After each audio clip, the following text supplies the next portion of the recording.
My brother died when I was 7. He was 13. He drowned in the lake at the end of our street. The one that looked shallow because the silt was the colour of tea and the reeds grew high enough to make a, timid person feel braver than they really should.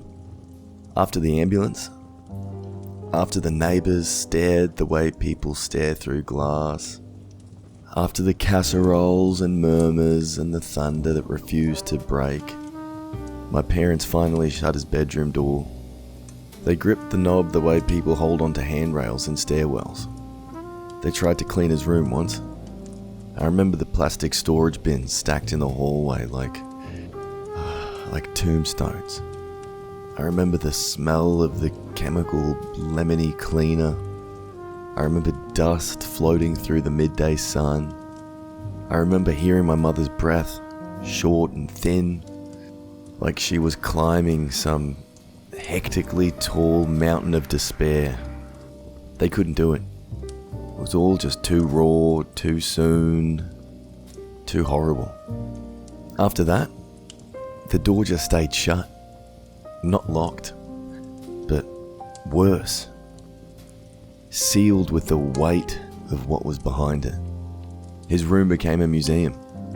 A glass case, do not touch. All of him. Just like that, 11 years passed. Seasons peeled away like stickers you could never put back. We updated everything else. New gutters, new couch, new personalities we wore like masks outside the house so that people wouldn't flinch when they said his name. That door never learned the new language. When you brushed past it, you could feel the cold air pooling under the threshold. It was as if the room had stopped breathing the day that he did. The walls in our house absorbed a habit of silence. This morning I made a bit of a mistake. I've been packing to go away to university, and for some reason I decided to go in. Not as a ceremony, not to break anything open either. I was wanted a few hoodies, maybe a keepsake or two, something plain and soft I could hold on to when the dorm felt like a waiting room. I'd been in there before. Plenty of times, actually. Always quiet and always feeling guilty. I'd sat on his bed as if sitting near this, his body of air would make him less gaunt. I'd traced my finger over the spines of his old books. Their paper edges were feathery and soft because he used them so much. But I'd never opened drawers. The dresser looked too much like a rib cage. And digging through that felt like digging between ribs. And I didn't need to. That wasn't my plan today either. I purposely kept my eyes soft and unfocused. It's like walking through a neighbor's garden and, pretending not to notice the good things. I folded 2 hoodies, one grey, one green, and the weight of them felt like an absence, like anti-weight. I picked up a metal badge from a science fair he'd won. He had this way of making machines do whatever he wanted. It was like he spoke their dialect. I've always been good with computers, but he just understood them. I turned towards the door to leave, and that's when the drawer groaned. Not loud, definitely not dramatic. Just a wood-on-wood sigh that registered in my chest like some panicking small animal shifting in its sleep. I put the badge down. I told myself it was just the house settling. It was old varnish relaxing or something. I told myself something pious about respecting the dead and leaving the museum undisturbed. Then I put my hand on the top drawer and it slid open with the blank relief of something meant to be opened. And there they were. 3 DVDs in clear plastic sleeves, jammed at the bottom under a stack of folded shirts like a secret buried. Each disc had a number written with a blunt marker. 1, 2, 3. No titles. No dates. Just the kind of numbering you give a sequence when you assume the person who finds it will already know the story. My stomach made a small, embarrassing sound. The kind that means hunger or dread, depending on what's being served. The only DVD player in the house is still plugged into his old tube TV. Everything else went streaming years ago. The DVD player's tray, yellowed and slightly sticky, was like a tongue waiting under a mouth that no one opened anymore. Yuck. I stood there for a full minute with the 3 discs weighing down my hands, then told myself no. They weren't mine. They probably didn't matter. A teenager hiding burned discs was an era-specific ritual. Probably skate videos. Maybe jackass. Maybe a prank he, meant to show me someday. I put the discs back, gathered the hoodies and the badge, and carried them to my room. The hall carpet swallowed my steps as I silently walked down. The only sound I heard was the door clicking behind me with a small, pleasant sound doors make when they, believe in you a little. I stacked the hoodies in my suitcase, slipped the badge into the zipped pocket meant for valuables, and tried to move my mind elsewhere. Tonight they started calling to me, and I know what that sounds like. It's easy to say, I'm crazy, but everyone knows curiosity killed the cat, right? And let's just say this curiosity felt like gravity. It felt physical. A pull in the center of my chest where you'd expect a love or something to come from. By then the daylight had burned off and left a cool film on the windows. I tried to resist. Inside of me, a very reasonable voice said, "No, don't look at them. They've got nothing to do with you. They're not yours. Don't look." But another voice, quieter, sure, and older, kept repeating a thought that I didn't want. No one would have hidden them if they didn't want someone to find them. I know what that sounds like. Normally you hide stuff to hide them because you don't want them found, but I don't know. If he hid them, if he put his hands on these discs and wrote the numbers, then a part of him is in them, in the way, a thumbprint is on them. I crept back across the hall to his room. I slipped inside. The air smelled like cold fabric and there was a sweet rot of old wood. I locked the door behind me. Not because my parents were awake. They weren't. Not because I was doing something wrong. I was. But a closed door, just a locked door makes you feel a bit safer. And for some reason, I didn't really feel safe. I pressed the power button on his old TV and the TV hiccuped. The screen lifted up from black. It was like a face coming out of a pond. I slid in DV number 1, the tray scooping it in with a shudder. Static. Then a picture. Muddy, warped, like a bad memory that hasn't decided which parts to keep. It could be the living room if the angles had melted. The furniture looked wrong. Too tall or too childlike, stretching and compressing, all the corners looking spicy, the frames were jittering. It felt like some kind of weird Tim Burton movie. The walls were pinching and then exhaling. At times it resembled a bedroom, at other times a hallway. It was as if the camera had been set down between the rooms, in that thin place between dimensions. I'm not talking about between the walls. The first clear thing, it wasn't an image, it was a sound. Laughter.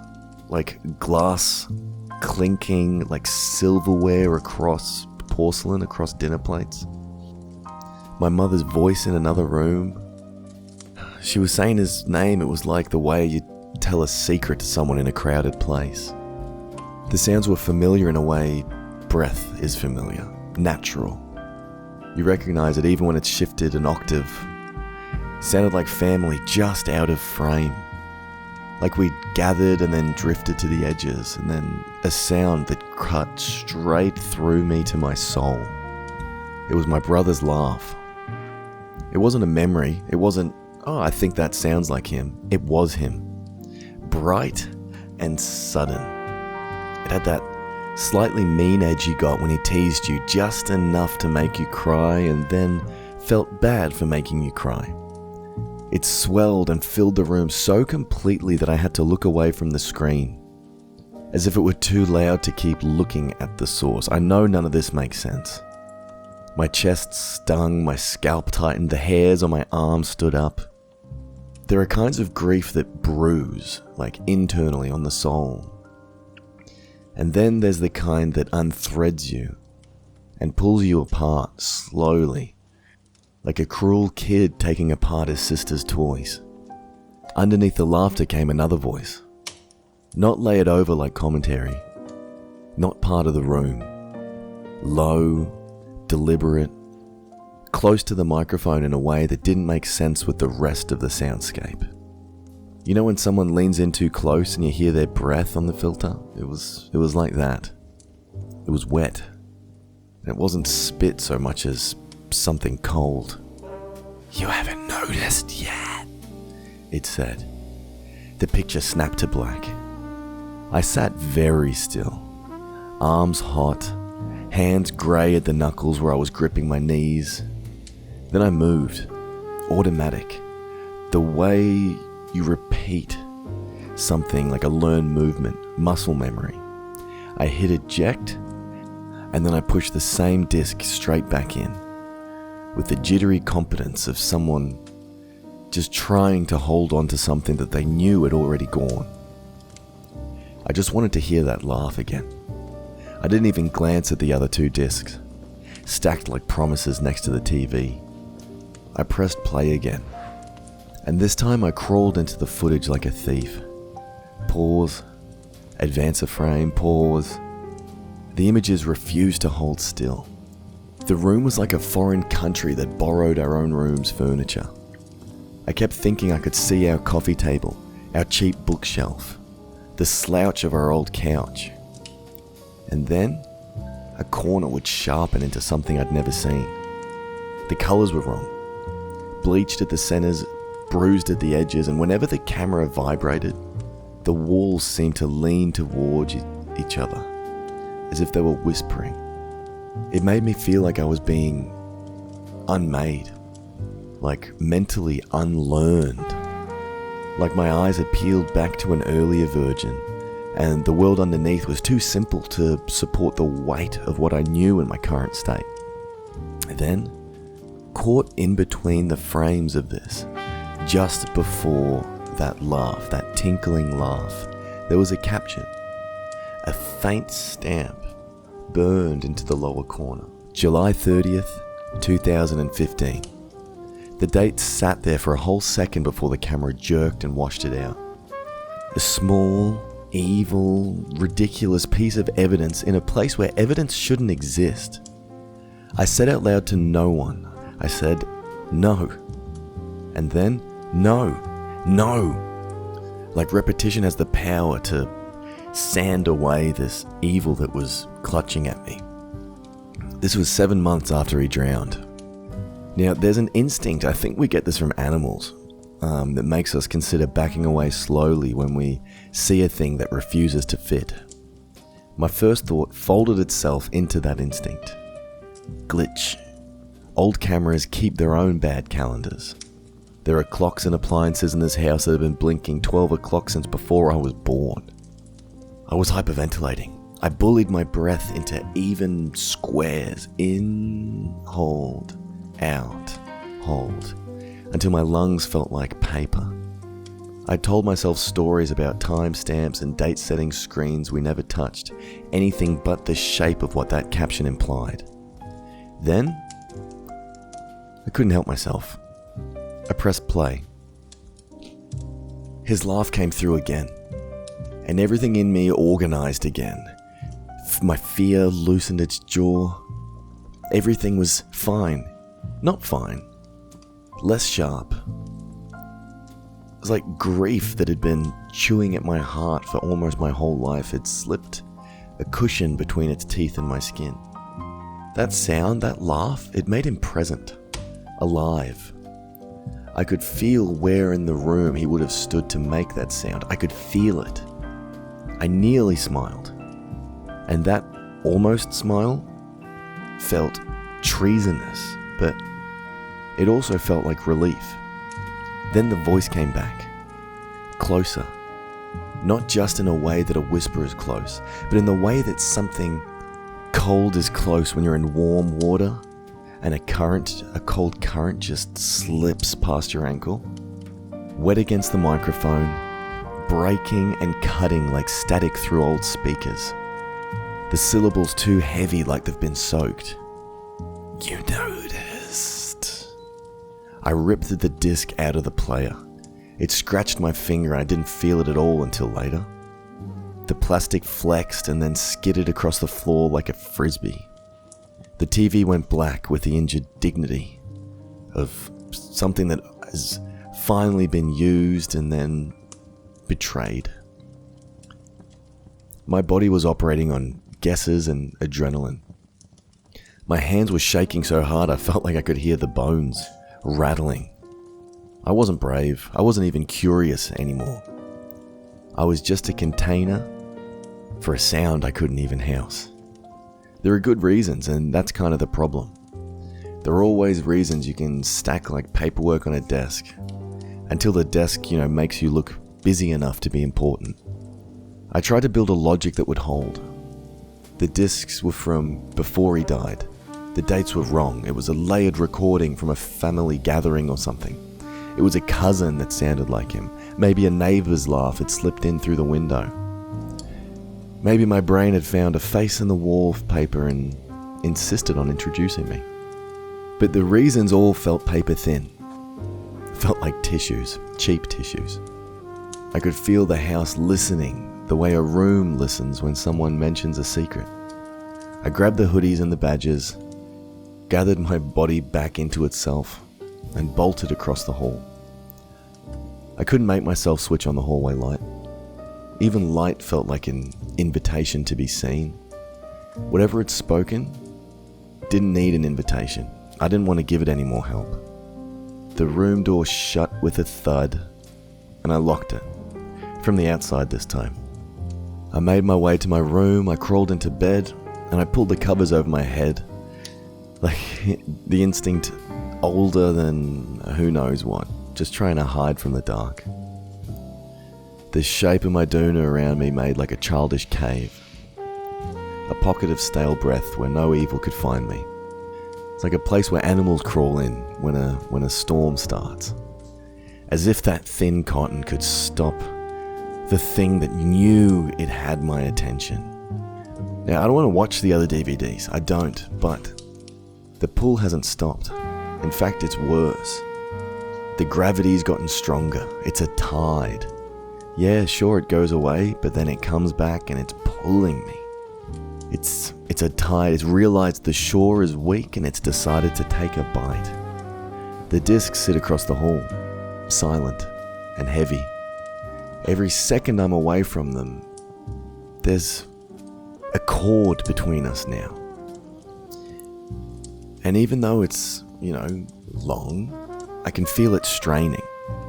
Not like a request, not even a demand. It's like a physics problem. Mass and distance, gravity, constant, pulling me towards. I find myself thinking, what's heavier? The body that left this world or the laugh that stayed behind? I feel like I'm not a spiritual person, but I feel like maybe in death, maybe in the last couple of objects he touched, there's a kind of debt in it or something. Maybe he put something in there that wants to finish its sentence or something. Yeah. It's late now. Too late. Rain's finally found the house and it's scribing its careful cursive along our new gutters. It's the good kind of rain. The kind of rain which makes you feel really happy and cozy to be inside. The bathroom faucet down the hall's always dripped. In Australia, the washers inside, they rot. It's one of those things my dad always promised to fix, and just didn't. You learn to unhear it. But tonight I can't. Tonight, every drop sounds like a foot. Sounds like a footstep. Here I lay, tasting metal in my mouth, needing water, and counting. 1, 2, 3. The sound of a droplet detaching itself. Brief fall, and then a tiny impact in the porcelain bowl. A high ping that becomes a lower echo. Then again, and then again. You could set your breathing to it. You could let your heart slow down to match it. But the timing's wrong. It's too regular. It's as if the faucet had been converted to a metronome, set to the tempo of walking. If I go across the hall, I know exactly what'll happen. And that fact, the fact that I know, is both a comfort and a misery. I'll put in disc number 2, the static will negotiate the shapes again, and I'll hear him before I see anything. And then the other voice will correct whatever I think I understand. There's no logical predicate that makes the conclusions less absurd, no matter how much I try. And yet, the logic in me keeps trying, like a dog scratching at a closed door. I keep thinking about the date, July 30th, 2015. 7 months after. Our house had already chosen what to remember by then. We'd already decided which drawers to keep shut. If there was a camera rolling, who was holding it? A person can film a room that doesn't belong to them and still be invisible. But the voice wasn't holding a camera. It was holding me. I don't know why he would have kept those discs. I don't know why he would have made them.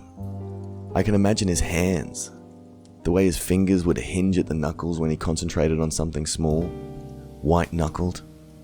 He could have labelled them for himself, for later, for a joke he planned for me that never got its punchline. Or, and this is the thought I keep trying to smother, he didn't make them at all. Someone else did. Something else did. I can hear my parents snoring an uneven call from their bedroom. The house knows our noises and arranges itself around them, cushioning the worst parts, letting us sleep. But what about the new noise? Where do they go? Where do they come from? The DVDs don't belong to any of our patterns. They're intruders. They know the layout too well. And the laugh, his laugh, rings in my head like it ricocheted and got stuck. Every time I try to feel sleepy, it hits its old marks in my skull and wakes me up, shakes me awake. I think I'll try to sleep.